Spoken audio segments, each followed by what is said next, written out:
That other girl Yes. weighs 39 kgs. Yes. Yeah, Joyce wa mama. Oh yes. Yes. It was a big tune. So Yeah. still a big tune. Yeah, wanasema wendo mapenzi yao yametoka mbali.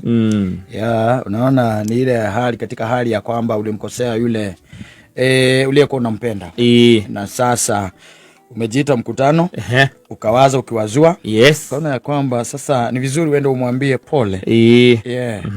Alikuwa anakugojea. Naomba msamaha. Yeah, alikuwa anakugojea. Yes. Anakuambia sasa show me with actions. Yeah, whatever she's telling you is just give me money. Yes. It is as simple as that. Yes. Yeah. Apology not accepted without finance. Unajua anasemaga siku hizi ati ukiangalia mwanaume hivi akwe hana pesa, unamuona tu ni kama mwanaume ambaye hana nguvu za kiume. Wameendelea sana. Sababu hana pesa. Akiwa hana pesa anakaa tu kama hana nini? Nguvu za kiume. Hana nguvu za kiume.